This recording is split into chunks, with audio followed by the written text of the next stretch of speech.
memaksimalkan pengincaran ke area backline terutama dengan adanya Kadita kali ini. Jadi Coach Shadow-nya pun bisa menghindari untuk damage dari seorang Kadita maupun dari seorang Kari. Gak cuma itu. Apa? Kadita, Kari, Parsha.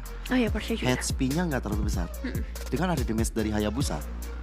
Wah, Shadow Kill kalau misalnya udah ada tanda tuh di atas kepalanya tertuju satu orang, bisa dibilang itu bakal instant kill terhadap hero-hero dengan HP yang gak terlalu banyak. Dan akhirnya tadi ada yang aku udah sedikit utarakan adalah fleksibel hanya di Fredrin, dan akhirnya benar. Fredrin ini ada di arah XP lane. Dan sekarang Hayabusa menjadi pilihan untuk dari Super Ken. Ini sepertinya dari Bigetron juga sangat menyadari kalau misalnya Aura Fire akan bermain secara pick off. Mengingat tadi kalau kita ngomongin ke arah teamfight agak sulit dengan gak adanya badan, gak ada frontliner, hanya ada Arlott aja mungkin yang cukup menahan. Dan juga ya nanti kita lihat ya Lancelot yang ya sebenarnya kan dia lebih ke ofensif ya, bukan ofensif ada di frontliner. Tapi kita langsung masuk saja ke dalam Land of Dawn untuk game yang kedua, perebutan satu slot untuk babak challenge finals di Best of 3 series antara Aura Fire dan juga Bigetron. Dan sekarang kedua jungler sudah berada di posisi masing-masing. Cuman yang ada sedikit terjadi skirmish arah bottom lane. Ini 3 player loh udah berada di sana untuk mengganggu Sakennya itu sendiri. Hai, Reza, Kabuki. Coba untuk ditutup jalannya oleh Superfin dan juga Moreno. Coba untuk kembali ke habitatnya, terutama untuk Reza untuk lebih cepat clearing minion. Ya ada mid lane sana. Cuman ini rotasi yang bisa dibilang rotasi mancing keributan. Kenapa tuh? Bikin ketir Saken. Agak bikin panik ya. Lumayan. Entah Sakennya harusnya nggak panik, kita yang panik. Kita yang panik bener. Karena Saken di sini kan sebenarnya untuk early dia bakal punya range yang luas ya untuk ngedapetin power. Tapi Reza bisa langsung di instant kill di 1 menit yang pertama. Meskipun kalau kita ngomongin item ini masih tipis banget, minim banget untuk seorang Superkennya, tapi karena udah ada cicilan damage yang diberikan juga, maka itu akan menjadi lebih mudah. Revan udah mulai mencicil untuk merebut satu monster jungler di sana, tapi dengan adanya Phantom Execution yang dibuka, dia bisa berhasil selamat. Begitu juga untuk seorang Hai yang bisa maksimalkan utility-nya, tapi Superken masih mencoba untuk mendapatkan satu pemain lagi. Last hit bisa digagalkan. Bandel banget Superken ini ya, apalagi dengan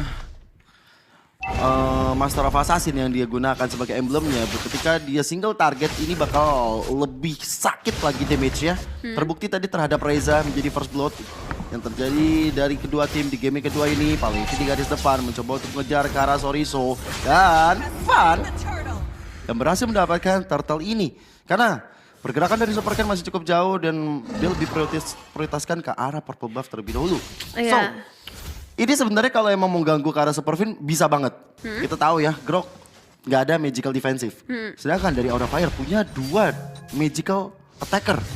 Ada Haik dengan Kadita, ada Reza dengan Parsha. Dan ini bener aja, power of nature-nya menahan Petrify yang dikeluarkan oleh Hai. Iya, dan ya ini power yang bisa dimaksimalkan sama Aura Fire nantinya. Karena dulunya burst lagi kan, burst damage yang bisa mereka berikan ke arah seorang Superfin. Tapi masalahnya adalah siapa yang nantinya bisa nge-stop. Karena mereka harus menunggu Pahlevi untuk join ke arah fight-nya. Mengingat cukup minim efek stun-nya kecuali dari seorang Kadita itu sendiri. Dan untuk Saken bisa dibilang kali ini nggak terlalu leluasa juga. Pergerakan dari Kabukinya cukup mengerikan dengan leveling yang cukup tinggi juga. Bahkan seorang Superfin kali ini udah mulai diharas habis-habisan. Dan lihat, satu wall charge dibuka tapi nggak ada yang tertangkap di sana. Malahan Rogue Wave dari seorang Hai-nya yang kali ini terbuka, dan malahan Hai yang harus tumbang dengan damage dari seorang Saken. Counter attack yang dilakukan oleh Bigetron Alpha membuahkan hasil yang optimal. Lihat bagaimana Fan tiba-tiba hadir dengan dari Tauros. Hampir membuat dari Superfinnya tumbang untuk kali pertama. Sudah ditumbangkan. Dan ini 2 eliminasi awal yang cukup baik buat Bigetron Alpha sebenarnya. Tapi dari Aura Fire pun dengan power yang mereka bawa ya masih possible banget sih untuk mereka ngebalikin keadaannya. Purple buff bakal di-secure terlebih dahulu. Dan kalau melihat ke sisi XP pun mereka sama-sama melakukan cutting ke arah wave minionnya aja. Karena dalam 10 detik lagi Turtle akan segera menuju ke dalam Land of Dawn. Ya, ini Hai juga harus hati-hati untuk bisa menculik satu member dari Bigetron Alpha. Kalau memang dari Superfinnya bukan menjadi target yang optimal, dia masih bisa mencari ke arah Moreno. Ketika menantikan Moreno kapan akan melakukan reward manipulation, dia harus menjaga posisinya, harus berada di arah rumputan karena rumput yang tidak bergoyang belum tentu tidak ada orang. Next turtle yang kedua bakal coba untuk diamankan dan Super Ken dengan Super Retribution dia berhasil mendapatkan turtle yang kedua ini. Fedor Ice di pop up, tambah dengan Phantom Execution, Super Fin masih tetap bisa bernafas lega. Sang batu grok ini masih tetap kuat. Masih bisa bertahan ya, tapi lihat penempatan models dari seorang Sakennya udah cukup berbahaya. Real World Manipulation di combo dengan adanya Super Ken yang masuk dengan Shadow Kill-nya ini bakal cukup berbahaya. Meskipun pada akhirnya Reza masih bisa selamat, tapi satu flicker harus dia buang mau nggak mau mengorbankan sebuah spell high. Udah mulai bersembunyi di area semak-semak, begitu juga dari seorang Super Ken yang fokus ke arah outer threat di area mid lane. Oke, dua player masing-masing dari kedua tim ada di bottom lane.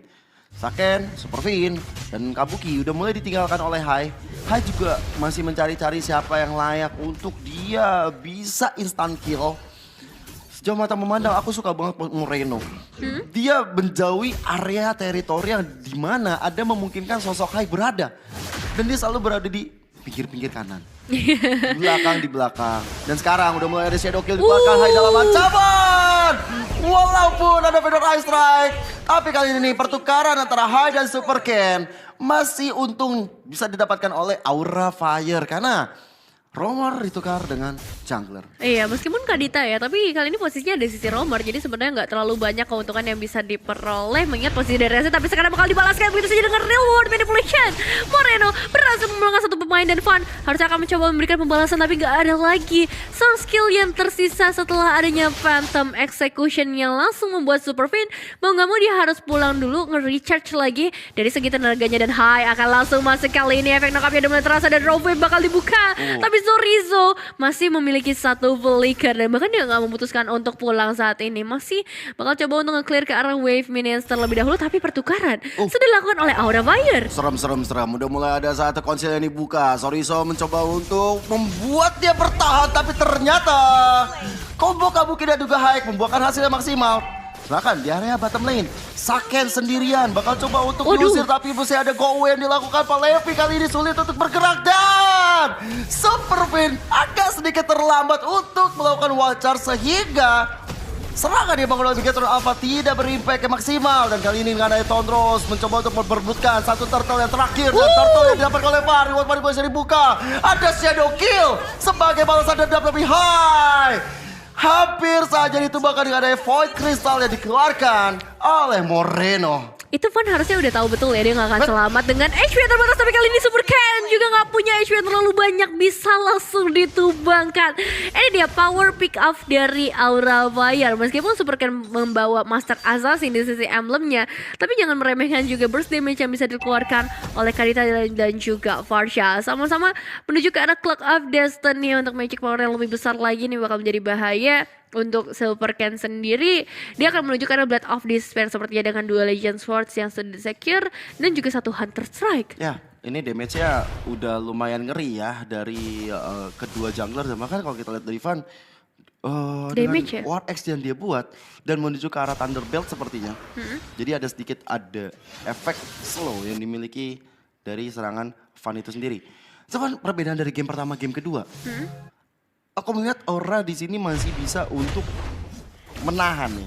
Masih bisa untuk memberikan perlawanan terhadap teman-teman dari Bigetron Alpha. Dan sekarang Zorizo, dan dari tadi kalau kita saksikan dia jarang banget kena haras. Tapi kayaknya kena haras itu ada combo dari Kabuki dan juga dari Hai. Dan selalu sekarang posisinya udah berbalik, cuma hati-hati. Super Ken sudah mulai hadir ke arah depan sana dan ada satu roll wave yang bakal coba untuk dilakukan. Belum dapat siapa-siapa bersama dengan Patrick pada Kabuki. Ternyata dengan damage, dengan true damage yang dia mulai bisa mendapatkan ke arah Zorizo, tapi berbodoh-bodoh Bigetron Alpha hadir. Super Ken dalam ancaman mendapatkan satu poin dan double kill. Dikata oleh Super Ken, coba untuk jadi satu berpan, tapi ternyata Van dia gak dapat siapa-siapa. Malahan Pak Levi yang sekarang dalam ancaman. Pak Levi kali ini bakal mencoba sendirian menahan sebuah damage yang masuk dan akhirnya Superfin dapat satu poin yang begitu optimal. Dan Van kali ini mencoba untuk maju mendapatkan satu pertukaran, itu Saken. Hilang sudah Saken di depan Van. Di ke arah belakang Moreno mendapatkan diri, tapi ternyata Toros yang masuk. Power dari Moreno-nya akhirnya terkapar di dalam outer turret. Wow, double kill. Berhasil diamankan seorang Fan. Tapi pertukaran yang diberikan oleh Big Eternal Alpha juga nggak kalah menguntungkan. Karena mereka bisa memulangkan 4 pemain sekaligus. Sekarang semuanya reset. Itu fight yang terlalu lama juga di area bottom lane. Yang akhirnya ngebuat Lordnya sudah mulai hadir. Kali ini mereka harus segera melakukan setup. Dari segi objektif ya bisa kita bilang sangat rata kali ini. Hanya berbeda di angka 500-an aja di menit yang ke-9. Menandakan kedua tim ini punya power yang sama. Tapi Kabuki, kalau kita ngomongin ke arah Lord, ini dia bakal punya power yang lebih besar lagi dengan true damage yang dia miliki. Tinggal bagaimana nantinya retribution dari seorang Fan yang masih on point. Mengingat posisi dari seorang Super Ken juga yang kali ini nampaknya akan menggeser prioritas dari segi Lordnya untuk menukar dengan hal yang lain. Yap, ini perlawanan mulai ditunjukkan oleh Aura Fire. Mereka mulai menunjukkan bahwa mereka siap untuk meladeni perlawanan dari Bigetron Alpha. Ini mungkin kalau rame-rame di kolom komentar capek-capek, lihat Mereka masih semangat. Masih semangat, masih konsentrasi. Mereka masih menunjukkan kualitas permainan mereka, masih menunjukkan yang terbaik. Memang di game pertama Aura Fire mulai kewalahan, tapi di game kedua seperti ini, memang dari point kill kalah auranya. Tapi objektif, mereka dapetin ke arah Lord juga, mendapatkan El Momento yang tepat.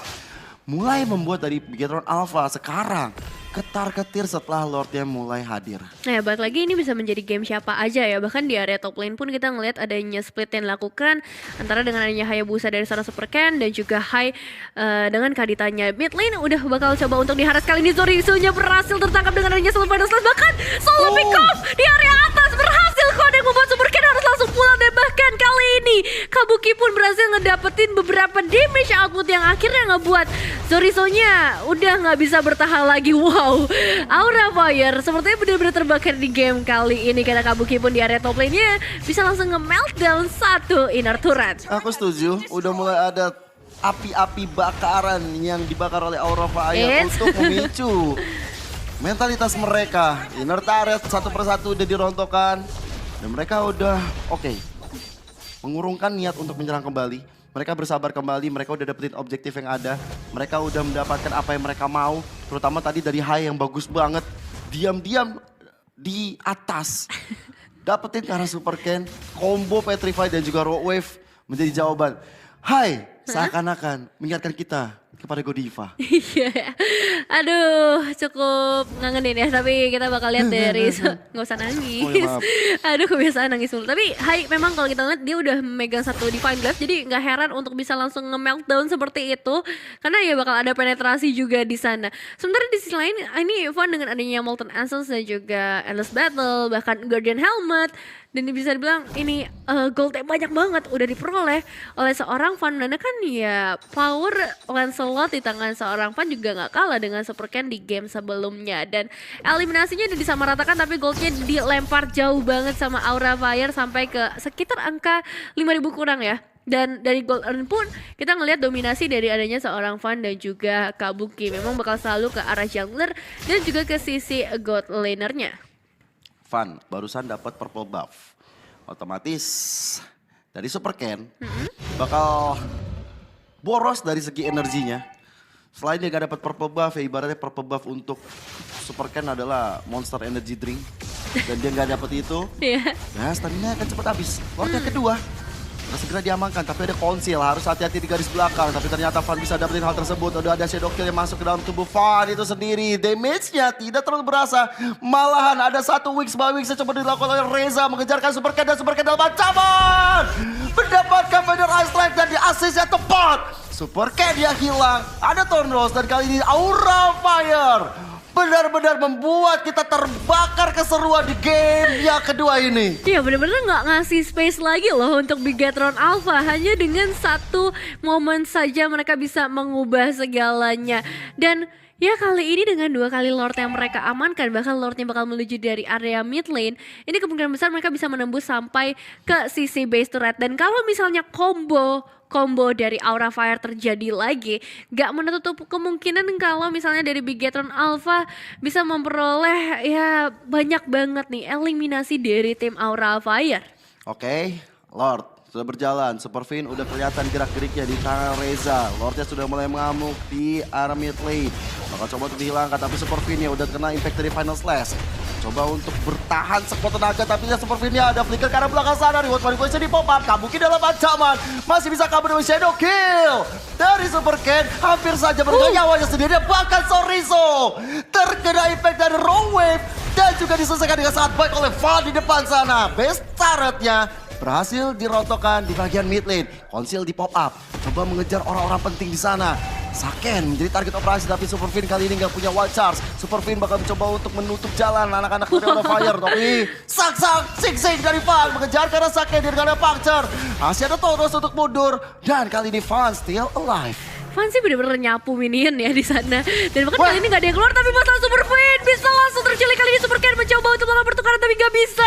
Reza malah berjalan-jalan dengan Wings by Wings ya. Meskipun terkena damage yang cukup besar dari seorang Saken, gak menutup niatnya, tekadnya untuk tetap berada di sekitar base dari Bigetron Alpha. Karena dengan satu base turret harusnya Aura Fire belum cukup puas, dan Bigetron Alpha pun belum cukup puas untuk memberikan pembalasannya. Damage leaderboard sudah mulai bergeser dengan adanya seorang Moreno. Dan perlu di-highlight juga ketika Lordnya masuk, ini peran dari Moreno-nya juga luar biasa banget ya untuk ngasih efek slowing. Bahkan memaksa akhirnya Kabuki juga harus mundur. Beberapa pemain bahkan hampir tertangkap, termasuk dengan adanya seorang Pahlevi yang tadi sudah ada di ambang kematian, tapi akhirnya masih bisa selamat. Ini kalau kita bisa ngasih ini ya, ngasih kredit untuk kedua tim. Respect untuk kedua tim, Aura Fire dan juga Bigetron Alpha. Sangat-sangat respect dengan mentalitas mereka, respect dengan gameplay mereka. Mereka masih memberikan yang terbaik. Bahkan Aura Fire sekarang yang lagi leading dari segi aspek apapun. Mereka masih tetap konsentrasi mengejar bagaimana poin mereka yang sedang kalah dari game pertama tadi. Mereka ingin membawa game ini ke game yang kedua. Lord yang ketiga sudah mulai hadir lagi di Land of Dawn. Sudah ada Van di depan sana mencoba untuk memancing-mancing. Lord yang untuk hadir di tengah-tengahnya. Sorizo mulai kelihatan di tangan Reza. Belum ada Feather Isaac yang bakal dikeluarkan. Holy Crystal dikantongi oleh Hai juga. Sedangkan dari Palevi harus berhati-hati. Udah mulai ada konsil dilakukan. Mengejar ke arah belakang. One shot dari flicker yang digocek oleh Reza. Dan Feather Isaac sudah dibalas dia. Tapi di arah belakang sana Sorizo meng-cancel Feather Isaac tersebut. Di arah belakang Raw Wave. Hai mendapatkan dua player sekaligus. Dan bahkan tiga orang hilang dari Bigetron Alpha. Dua hilang ditukar dengan ada satu. Moreno menjadi orang ketiga yang dibuat tumbang oleh Aura Fire. Wow, pertukarannya begitu menguntungkan untuk Aura Fire. Apalagi Hai kenapa bisa tiba-tiba di situ dari area top lane. Ini pergerakan yang begitu cepat mereka manfaatkan, termasuk dengan adanya Reza Wings by Wings. Dan mereka bakal langsung menembus dengan adanya dua best threat yang hilang. Misalkan seorang Saken dan juga Superfin. Apakah ini bakal menjadi akhir dari game yang kedua? Karena tabrakan dari seorang Superfinnya berhasil kode